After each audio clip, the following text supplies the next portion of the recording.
Wrightwood, California, December 25, 2025. A catastrophic deluge has shattered the quiet sanctity of Christmas in California's mountain communities. Unprecedented, relentless rainfall has triggered a crisis of massive floods, churning mud flows, and destructive debris flows throughout the high desert town of Wrightwood. This torrent has carved a path of devastation, submerging homes and severing a critical transportation artery, effectively isolating parts of the region. If you enjoyed this breakdown, don't forget to like, subscribe, and drop a comment. Your feedback helps shape what we cover next, and you being here keeps the conversation going. Thanks for watching.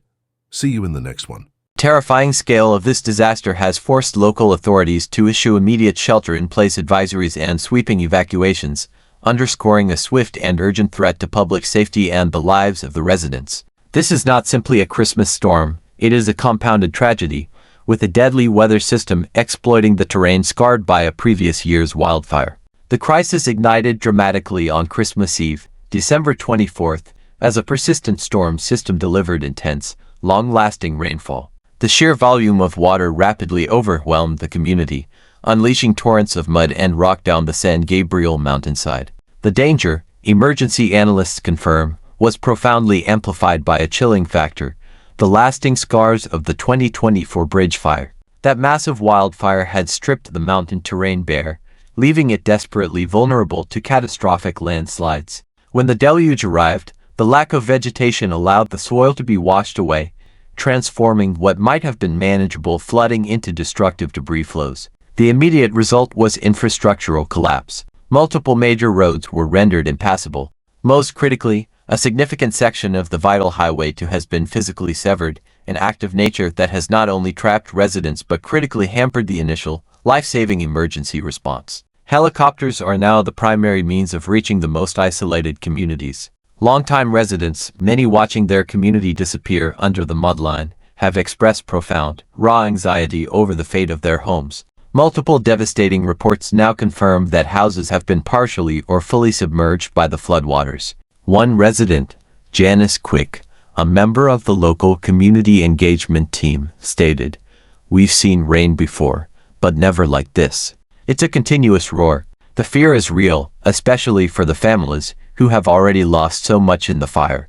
In an immediate, decisive response to the escalating, dire crisis, Governor Gavin Newsom officially declared a state of emergency across multiple counties, including San Bernardino, Los Angeles, Orange, Riverside, San Diego, and Shasta. This was a necessary step to immediately marshal state resources and federal aid into the affected areas. Emergency services were galvanized, quickly mobilizing specialized swiftwater rescue units, fire trucks, and heavy-duty bulldozers. Their desperate effort is focused on two immediate fronts: diverting the raging floodwaters and clearing the suffocating debris flows. This aggressive, coordinated government response has successfully established temporary shelters, including the one at Serrano High School, which now houses the first wave of displaced evacuees. State officials confirmed that disaster planning efforts are already spanning a week into the new year, emphasizing an organized and strategic disaster management approach. Meanwhile, meteorological agencies have issued severe, escalating warnings, cautioning the public that the relentless conditions are far from over.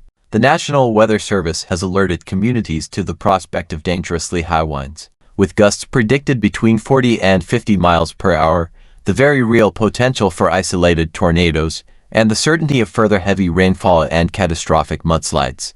Experts from the National Weather Service highlight the rarity of such high-risk flood warnings, which historically account for a significant portion of flood-related fatalities and damages. The impact of this severe weather system is now cascading, widespread, and profoundly affecting the state's population centers and beyond. Across California, Nevada, and Arizona, over 43 million Americans have been placed under flood watches. Major metropolitan areas, including Los Angeles and Las Vegas, face the persistent and unsettling threat of flash flooding and significant, prolonged power outages. The event is laying bare a deadly synergy at work, the catastrophic realization of how the aftermath of recent, devastating wildfires dramatically and lethally amplifies the risk of debris flows when confronted with this unprecedented volume of storm water. This compounding of disasters highlights the importance of integrated disaster preparedness. The increase in debris flows following the bridge fire demonstrates how previous wildfires destabilize soil and increase debris availability, challenging existing preparedness and response paradigms. If you enjoyed this breakdown, don't forget to like, subscribe, and drop a comment. Your feedback helps shape what we cover next, and you being here keeps the conversation going. Thanks for watching. See you in the next one. The long-lasting and intense rainfall experienced in Wrightwood, experts suggest, deviates from historical weather patterns, indicative of climate variability, demanding adaptive infrastructure and community resilience planning. The forecast suggests no immediate relief. The severe weather, including intense thunderstorms and continued heavy rainfall, is expected to persist into the following days, maintaining the state of emergency. The ongoing risks demand continuous vigilance, data-driven decision-making, and substantial investment in disaster mitigation. Authorities and local organizations, including the vital Wrightwood Chamber of Commerce, remain absolutely vigilant, emphasizing the critical need for continued community resilience and uncompromising adherence to all safety warnings. The path ahead will demand long-term recovery and mitigation efforts in the wake of both the 2024 wildfire and this destructive flood. These efforts will require substantial investment and policy adaptation to address the escalating risks posed by extreme weather events in a region increasingly vulnerable to the compounded effects of climate variability. For now, the entire focus remains fixed on the ongoing emergency response and managing the persistent, deadly threat to lives and to property. The struggle for survival and recovery is now concentrated within the temporary sanctuaries established by the state. At Serrano High School, a massive emergency shelter, the first wave of evacuees confronts the raw reality of their displacement. The gymnasium, once a stage for community pride, is now a landscape of cots and bewildered families, their faces reflecting the shock of losing everything in a matter of hours. The sheer speed of the disaster meant many fled with little more than the clothes on their backs. They are not just physically safe, they are psychologically stranded, watching the live feeds of their town's disappearance on borrowed screens. The air in the shelter is thick with anxiety, the sound of weeping children, the low, hushed tones of adults sharing impossible stories of mud and water rising with terrifying swiftness. For these residents, Christmas Day is no longer a celebration. It is a demarcation line between their former lives and an uncertain, muddy future. The material loss is immediate and profound. Homes submerged, irreplaceable family histories buried under silt and rock, and the very foundation of their community shaken to its core.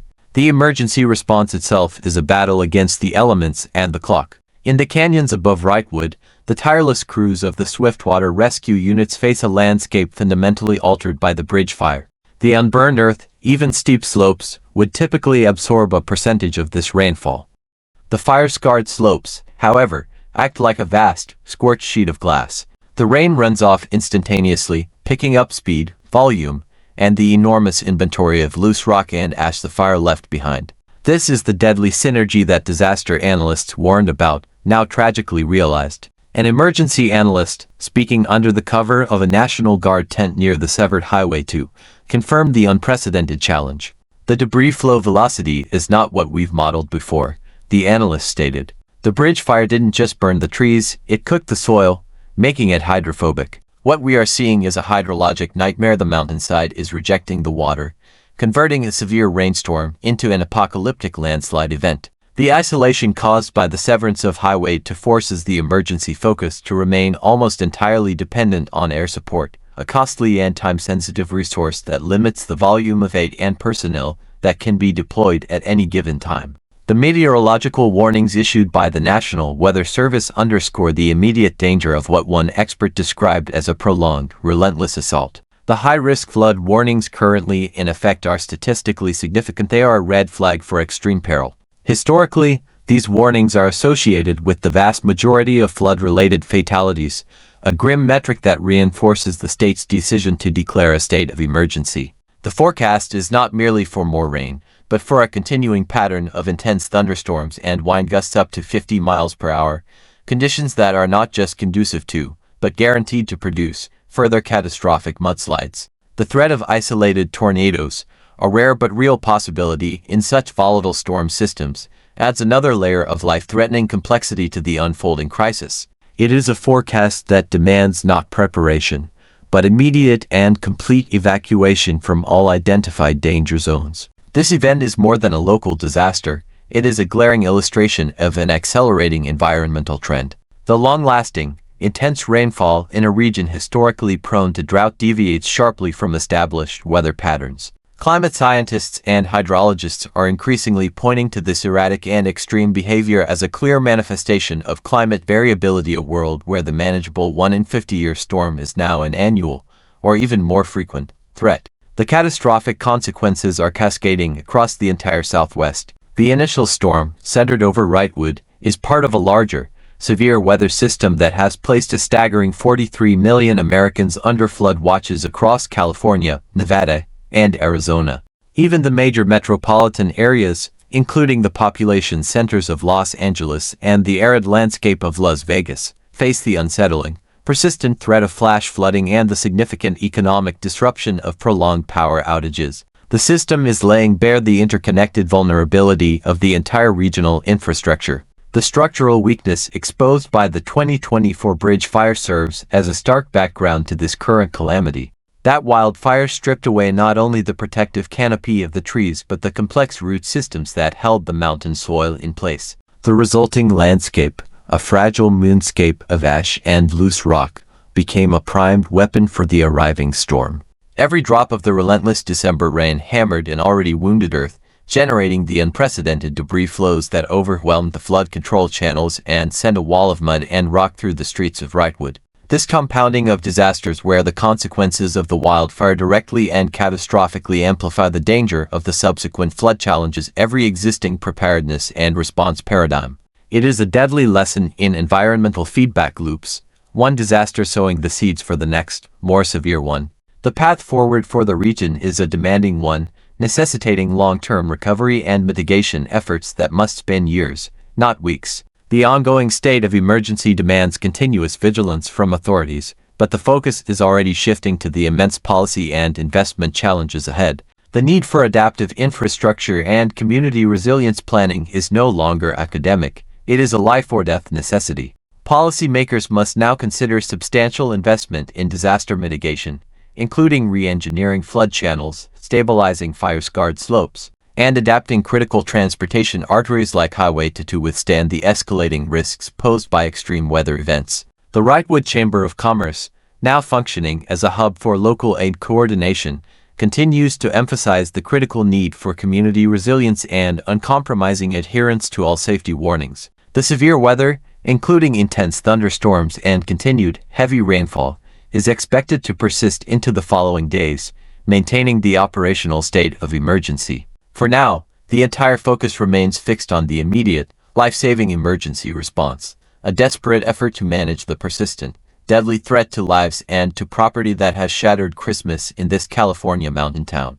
This Christmas tragedy is a stark warning, a complex interaction of climate variability, wildfire aftermath, and extreme rainfall that demands a complete reevaluation of how communities coexist with an increasingly volatile natural world. The damage is done, but the danger has not yet passed. The psychological aftermath in Wrightwood is an unfolding crisis, compounding the physical devastation. The emergency shelter at Serrano High School, a microcosm of the town's plight, is straining under the weight of human need. Counselors, mobilized by the state's emergency declaration, describe a pervasive, profound sense of shock. Families who survived the 2024 bridge fire, only to be stripped of their homes by this unprecedented flood, are grappling with a second, annihilating loss.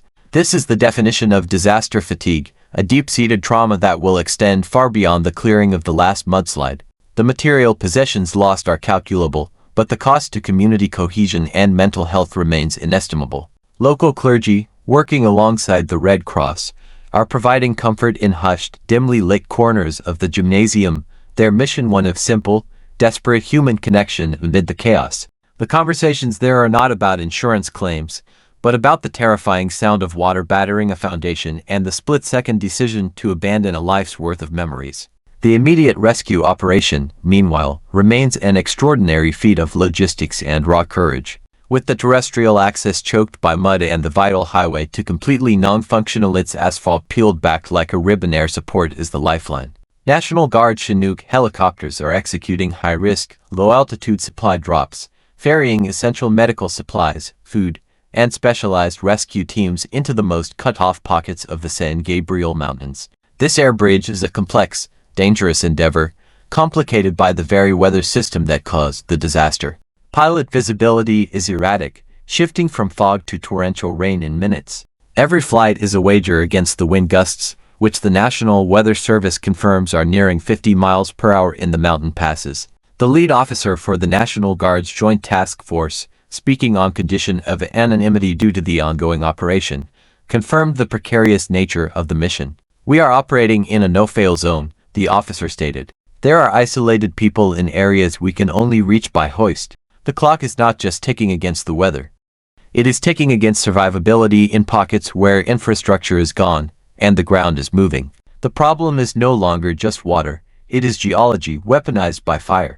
The disaster is compelling leading geologists and hydrologists to convene rapid response advisory teams. The phenomenon of the debris flow, where water mixes with soil, rock, and fire-scared debris to create a slurry with the consistency and force of wet concrete, has exceeded all previous models. Dr. Elias Thorne, a veteran hydrologist now advising state emergency management, described the unique challenge. The bridge fire fundamentally altered the molecular structure of the soil, making it non-porous. It's called hydrophobicity. The mountain is reacting to the rain not as a sponge, but as a ceramic tile. It's a hyper-efficient system for generating landslides. We are seeing flows that are moving faster and carrying heavier material than in any non-volcanic debris flow event in recent California history.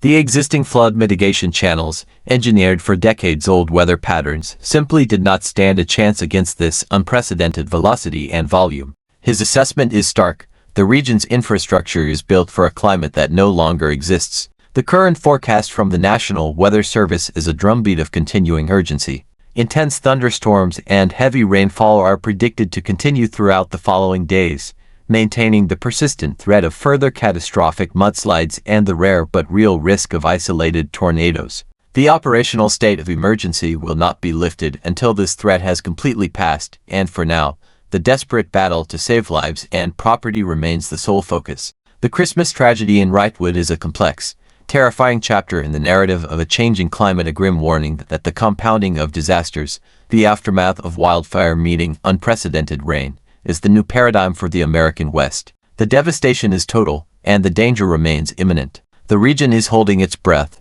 waiting for the rain to stop. Thanks so much for watching. If you made it all the way to the end, you're officially part of the small percentage of people who don't just click away, and that means a lot. Before you go, I'd love to hear from you. Drop a comment below and tell me your thoughts, your ideas, or even what you'd like to see next.